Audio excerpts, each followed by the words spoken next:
Adios, soldiers. We're in a bit of a punk rock mood this evening. Hell yeah. I had 2 lattes and a matcha today before 3 p.m. and I was crashing out, and now I feel like I'm crashing. What are we even doing today? Hi, if you don't know me, my name is Rachel. It's currently nighttime, and we are going to talk about the 7 books that I read in July. July's reading has been what I could charitably call varied.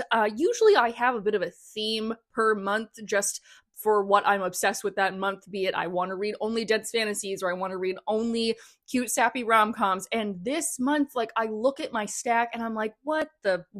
We got horses and pirates and friendship fantasy. There's some historical fiction. And then to top it all off, there's tuberculosis. Looking back on the reviews that I've left, I think I have had a good reading month. Like, I've had some fun with these for sure. Even though this book stack looks less like what one person read in a month and more like what's on the return cart at the library after closing. I've barely started this video and I'm already so sleepy. So without further ado, grab a drink, grab a snack, and buckle in. Let's go over these 7 books that I managed to read in July. First up on this list is a fun and flirty rom-com that one of my friends lent to me because she loved so much and thought I would love it. And what do you know? She was exactly right. She also accidentally spilled pasta sauce on it, so I have been lovingly referring to this as the pasta book, and that is The Friendship Fling by Georgia Stone. Look, I just love a tall, mean lady and a floppy-haired, pathetic man. Our main character is Ava. She works at a coffee shop and has a really hard time making friends. And when her only friend in the city is moving away for the summer to go do this art exhibit, she strikes up an unusual friendship with a new regular at the cafe named Finn. And through a series of misunderstandings and white lies, the two of them strike up a pact to actually be friends for the summer. But of course, what starts off as something ridiculous for the summer turns into something a little bit more serious, and the two of them are trying to decide what they actually want in life and if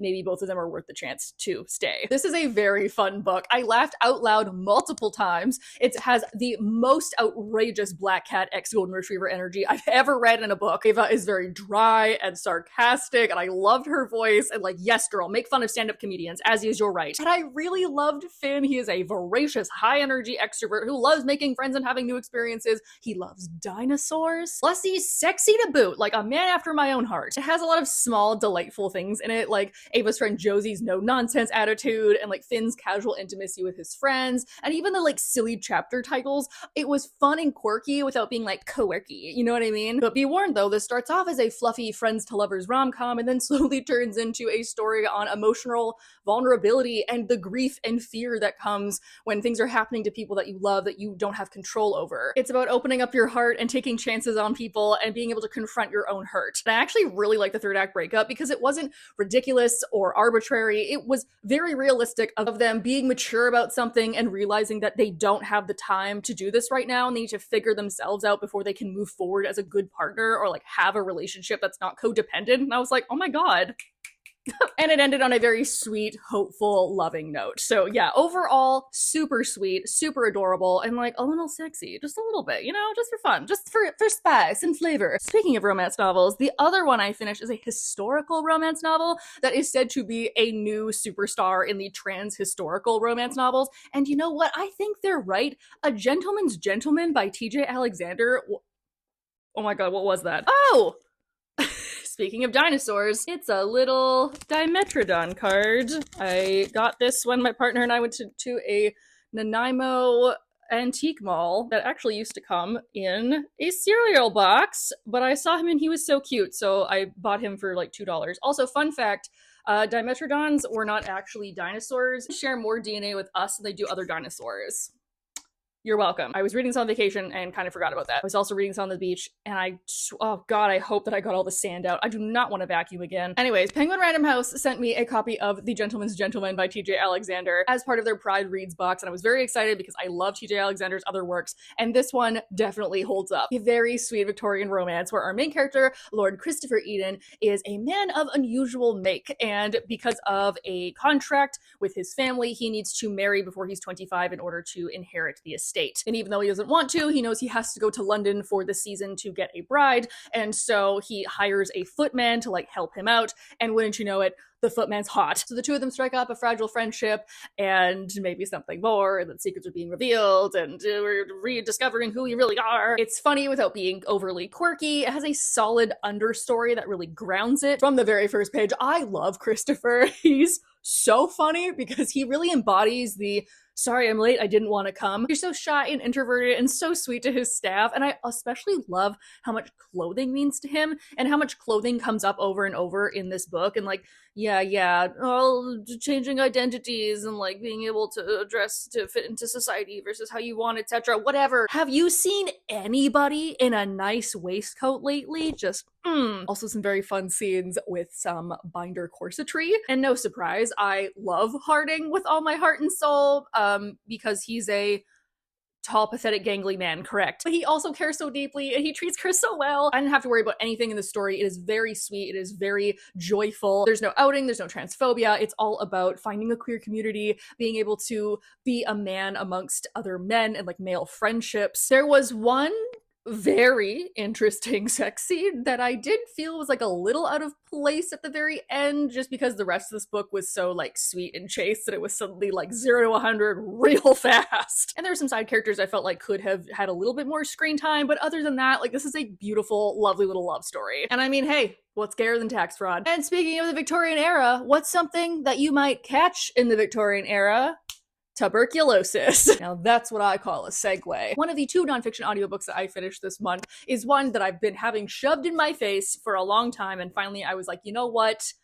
Sure, I'll take a chance on that. And I'm glad that I did, even though it gave me a lot of weird feelings right here. And that is Everything's Tuberculosis by John Green. Literally what it says on the can. This is a narrative of how tuberculosis as the dominant disease of the world has shaped history. And it's being told by John Green through his perspective of when he was visiting hospitals in Sierra Leone and a young boy in particular who had tuberculosis that John got quite close to. It was short but informative, and John Green narrates it himself, and he's a really good, engaging narrator. And when you get into it, it's like, damn, everything from Sherlock Holmes to the state of New Mexico to the beginning of World War I, it's all tuberculosis. It's tuberculosis all the way down. And I, as somebody from the Western world in a country that has free healthcare, did not realize how insane tuberculosis is. It is a disease that we have cured, and yet still millions die from it every year. Something he keeps going over is that human history is often defined by war, when disease is the thing that has killed the most humans. How companies that have these life-saving cures exploit the people that can't afford them,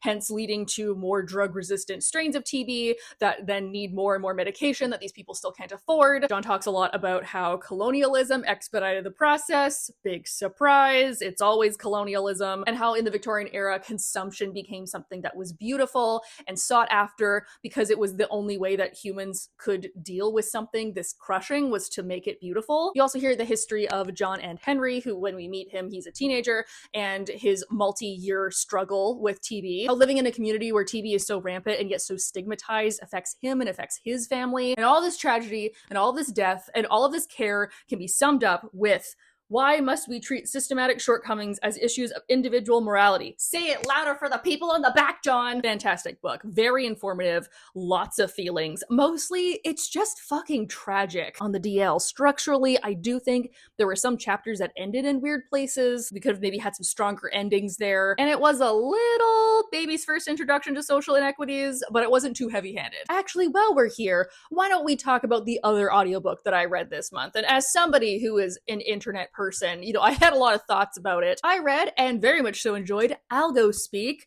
How Social Media is Transforming the Future of Language by Adam Alexic. I personally follow Adam on TikTok and YouTube. He is a linguist who has a specialty in internet speak. And as a baby millennial or elder Gen Z, like I kind of have my foot in both worlds, where I understand the like lolcat stuff, but then I also get the Gen Z slang of being like, damn, stick out that yacht for the Rizzler. Like, I don't personally say it, but I understand it, sort of. Although I did feel like someone's cringe aunt just saying that right now. I like how Adam structured this book, and I love the depth that we got on topics from brain rot memes to slang to influencer accents, how the internet is continuing to change our language both online and in everyday life that coincides with new societal norms and censorship laws. We talked about language appropriation and gentrification, and how marketing uses and abuses digital age language. I really love the chapter where he talked on aesthetics and like lifestyle rules and constraints, how the need to label everything and put language to something actually stifles creativity and individual expression. My personal algorithm bubble is that of a dark academia, gothic revival, business witch, cottage gore, book talk girly. And something he says is that identities are interchangeable with metadata, and metadata is interchangeable with everyday language. And I also really liked the positive spin on this because for, most part, especially for people my age and younger, the like doom and gloom of like, oh, we're so cooked, and like, is this what the kids are using these days? That's so stupid. We're becoming stupider. People just want to communicate with each other, and how we will always be making up new language. We will always do it in a silly manner. We will always be resilient to be able to talk about things that we need to. It's just that language is obviously going to change based on the medium and the society and the culture that we're in. And because everything's new, of course, we're making fun of the influencer accent, and we're up in arms over the fact that unalive is now being used in academic settings. A direct quote is, "The purpose of language is to be understood. There is no correct language." I listened to this on a long bus trip, and I do kind of feel like I entered into this philosophical zone for like 4 hours, and I emerged being like, slant rhymes, minced odes, but in a good way. I'm gonna go back to talking about a physical book so I can actually hold up something. And speaking of long trips where you might get a little philosophical and emerge different from when you first went upon them. Sorry about that. My camera overheated. Where were we? What my overheated camera may benefit from would be a trip to the winter sea. And wouldn't you know it, I finished Read Tempest Brother by H.M. Long. This is the phenomenal finale of the high seas, high stakes, high fantasy, winter ocean pirate novel series. If you don't know, this starts off with Darkwater Daughter and continues on with Black Tide Sun, where we follow Sam and Mary, Sam being an ex-naval officer who has had this ritual done so he has weird magic, and Mary, who is a storm singer. She can control the weather with her voice, and she is wanted by pirates. There's ice storms and pirate battles and creatures from the Gistwold, monsters and magic and mayhem, all packed together with family drama and believing that people are worth saving. This picks up right where we left off in Black Tide Sun, so we are in the middle of a siege battle and are instantly thrown into the politicking of the island pirate kings. It's immersive, it's all-consuming, it's like being sucked into the tentacles of an otherworld nostra. Everything that we get from the other two books in this book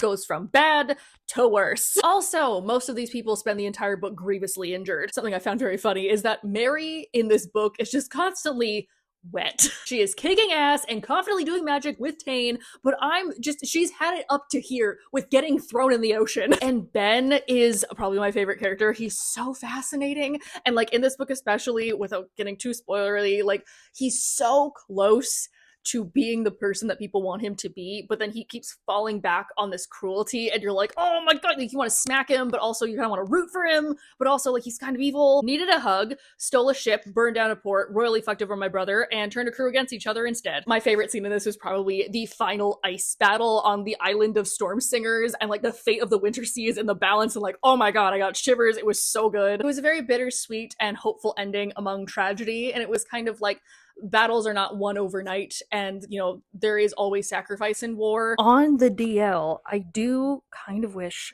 the ending had a little bit more. I did feel like the final gisting battle was just like a little bit lackluster. No one tell H.M. Long. That being said, did I cry at the end? Answer is yes. Overall, fantastic series. Her writing is so good. It transports you into your senses, which is both good and bad when you're on the icy deck of a pirate ship trying not to die from this like otherworldly creature that's just come through the ether. I also got sent this by Titan, so thank you, Titan. Second last is a book that has an even more special meaning than it regularly would. So by the time I post this, I probably will have already done it, or it will be happening like tonight.